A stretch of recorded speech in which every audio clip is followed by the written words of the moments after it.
رمضان أقبل يا بي مستوجبا للقرب في معالي الرتب فيه رضا رب المعين.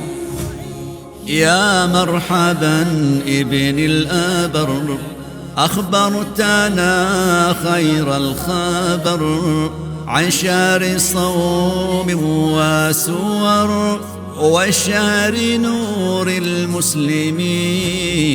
فيه الدعاء مستجاب نزداد أجرا وثواب نعتق من نار العذاب نأمن ضمن الآمنين.